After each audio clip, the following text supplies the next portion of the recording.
उत्तराखंड के इतिहास में कई ऐसे राजा हुए जिन्होंने वीरता की मिसाल पेश की, लेकिन एक ऐसा भी राजा था जिसका शासनकाल षड्यंत्रों, विद्रोहों और अपनों की ही धोखाधड़ी से भरा था। ये कहानी है परमार वंश के 53वें शासक जयकृत शाह की, जिन्होंने मरते वक्त अपने ही भाइयों को श्राप दे दिया था। कहानी शुरू होती है 1780 में। राजा ललित शाह की मृत्यु के बाद उनके बड़े पुत्र जयकृत शाह गढ़वाल की गद्दी पर बैठे। राजा ललित शाह के 4 पुत्र थे, जयकृत शाह, प्रद्युम्न शाह, पराक्रम शाह और प्रीतम शाह।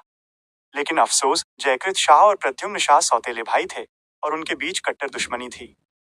जयकृत शाह ने अपने भाई प्रद्युम्न को कुमाऊं की गद्दी से हटाने के लिए विद्रोही मोहन सिंह की सहायता की। इससे क्रोधित होकर प्रद्युम्न शाह ने हर्षदेव जोशी के नेतृत्व में देवलगढ़ को लूटा और श्रीनगर पर आक्रमण कर दिया। प्रद्युम्न शाह ने 3 साल तक गढ़वाल पर राज किया, जिसके बाद वो कुमाऊं लौट गया। जयकृत शाह का मुश्किल समय यहीं खत्म नहीं हुआ। 1783 में सिख प्रमुख बघेल सिंह ने दून पर आक्रमण किया। सिखों के हमलों से बचने के लिए जयकृत शाह को 4000 रुपये वार्षिक राखी नामक कर देना स्वीकार करना पड़ा। ये कर लूटपाट न करने के बदले दिया जाता था और यह उपज का 5वां भाग होता था। इसके बाद 1786 में रोहिल्ला गुलाम कादिर ने भी दून पर हमला किया, जो दून पर रोहिल्लों का दूसरा आक्रमण था। राजा के दरबार में भी चैन नहीं था। 2 दल आपस में भिड़े हुए थे, खंडूरी दल और डोभाल दल। खंडूरी दल के प्रमुख नित्यानंद खंडूरी थे, वहीं डोभाल दल के प्रमुख कृपाराम डोभाल। कृपाराम डोभाल इतना तानाशाह था कि विरोध करने वालों को मौत के घाट उतार देता था।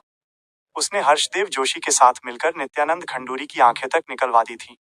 अंत में गवर्नर घमंड सिंह मियां ने खुले दरबार में डोभाल की गर्दन काटकर इस अत्याचार का अंत किया। 1785 में कपरोली का युद्ध हुआ, जहां जयकृत शाह ने अपने मित्र जगत प्रकाश सिरमौर के राजा का साथ दिया।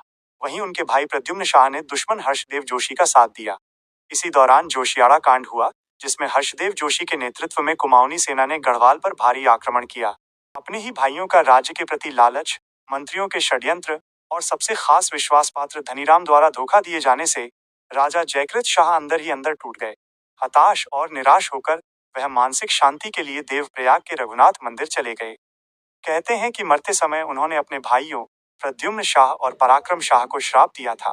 वहां पहुंचने के चौथे दिन ही उनका देहांत हो गया।